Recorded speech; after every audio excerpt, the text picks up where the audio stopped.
परमेश्वर के धन्य नाम की महिमा हो।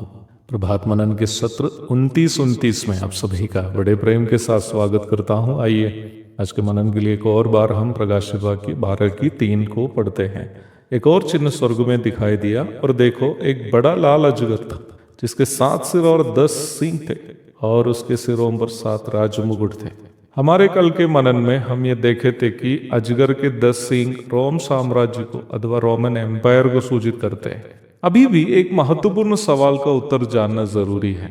रोम साम्राज्य को 10 सींगों से जो अजगर के हैं तुलना क्यों किया है? दानियल की पुस्तक में नबूकदनेस्सर राजा के द्वारा देखा गया दर्शन में जिस मूर्ति को हम देखते हैं उसके पांव का निर्माण लोहे और मिट्टी से किया गया है करके आप देख सकते हैं। दानियल 2:33।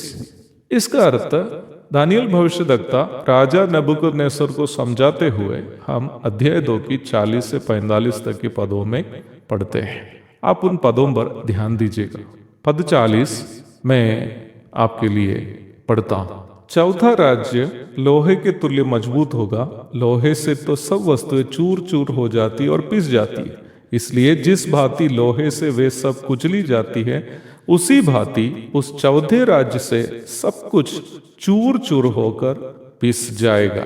रोम साम्राज्य का कठोर स्वभाव को यह सूचित करता है।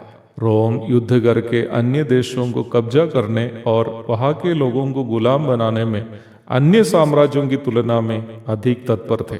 यहाँ तक रोम के नागरिक भी युद्धों से बहुत प्रेम करते थे और सैनिकों को बहादुर समझकर उनकी आराधना करते थे। युद्ध जीत कर आने वाले सैनिकों को अपने शरीरों से आकर्षित करने के लिए सड़क के किनारे पारदर्शी वस्त्र या अल्प वस्त्र पहनते हुए महिलाएं खड़ी रहती थी।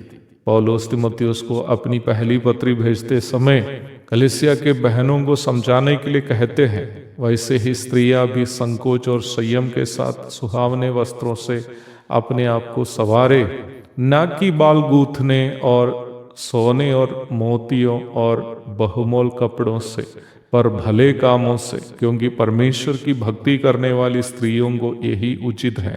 इस प्रकार समझाने की भूमि क्या रोम की महिलाओं के निम्न स्वभाव है। तीमुथियुस को भेजी गई पहली पत्री 2:9 पढ़िएगा। अन्य देशों से गुलाम बनाकर लाए जाने वाले लोगों को कोलोसियम नामक इंडोर स्टेडियम में भूखे जंगली जानवरों से लड़ने भेजकर जंगली जानवरों से मारे जाने वाले मनुष्यों के अंतिम तड़प को देखकर आनंद उठाना रोमी निवासियों के मुख्य मनोरंजन में से एक था। बहुत अधिक कठोर तथा शक्तिशाली के समान बाहर से दिखने पर भी रोम साम्राज्य भीतर से बहुत ही कमजोर था। रोम साम्राज्य को लोहे और मिट्टी के मिश्रण के रूप में दिखाए जाने का अर्थ यही है। दानियल अध्याय 2:41 से 43 तक के पदों में दानियल निम्न बात राजा नबूकदनेस्सर को समझाते हुए आप पढ़ सकते हैं। दानियल 7:24 में नबी ने यह भी भविष्यवाणी की कि रोम साम्राज्य टूट जाएगा और उसमें से 10 अन्य देश की उत्पत्ति होगी। वहां हम इस प्रकार पढ़ते हैं, उन 10 सींगों का अर्थ यह है, ध्यान दीजिएगा, उन 10 सींगों का अर्थ यह है कि उस राज्य में से अर्थात रोम साम्राज्य से 10 राजा उठेंगे। प्यारो, क्या आप जानते हैं जैसे लोहे और मिट्टी एक दूसरे से कभी मेल नहीं खाता, वैसे ही सन 395 ईस्वी में अंदरूनी अस्थिरता, आर्थिक संकट तथा जर्मनी से विसिगोत्स एवं वंडाल्स आदि गोत्र समूह के लोगों की घुसपैठ के कारण रोम साम्राज्य दो भागों में पश्चिमी रोम तथा पूर्वी रोम नाम में विभाजित हो गया।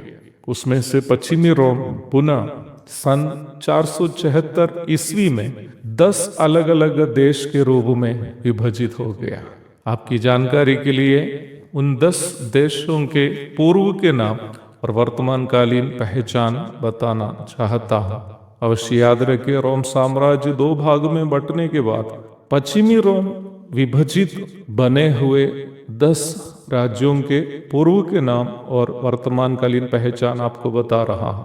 पहला अक्विंटानिया, जो स्पेन और दक्षिणी पश्चिमी फ्रांस के क्षेत्रों को सूचित करते हैं। दूसरा फ्रांस, बेल्जियम, नेदरलैंड्स, लक्समबर्ग और वेस्टर्न जर्मनी के कुछ क्षेत्रों को ये सूचित करते हैं। तीसरा वंडाल्स, उत्तरी Africa, Mediterranean islands, Tunisia, Algeria, Libya, सर्दिनिया, Corsica आदि के हिस्सों को सूचित करते हैं। चौथा बरगुंडी, पूर्वी मध्य फ्रांस और पश्चिमी स्विट्जरलैंड के क्षेत्रों को ये सूचित करते हैं। पांचवा सुएबी, उत्तरी पश्चिमी स्पेन और पोर्चुगल को सूचित करते हैं। छठा ओस्ट्रोगोथ्स, इटली, क्रोएशिया और सर्बिया को सूचित करते हैं। सातवां Anglo Saxons, great Britain, England और स्कॉटलैंड को सूचित करते हैं। आठवां एलिमनी, जर्मनी को सूचित करते हैं। नौवां Pannonia, Hungary, Austria, Croatia, Serbia, Slovenia, Bosnia आदि के क्षेत्रों को सूचित करते हैं। 10वां अर्मोरिका, फ्रांस के सेन एवं लोयर नदियों के बीच का भाग तथा ब्रिटानी उपद्वीप को सूचित करते हैं। इन सब देशों के प्राचीन नाम तथा वर्तमान कालीन पहचान जो प्राचीन रोम के पश्चिमी भाग के हिस्से थे, आपके साथ साझा करने का एक खास कारण है। वो खास कारण अजगर के 10 सींगों से संबंध रखता है। प्रभु की इच्छा हुई निम्न विषय का अध्ययन हम कल जारी रखेंगे। तब तक के लिए विदा हो जाता हूँ। प्रभु आप सबको आशीष दे। आमीन।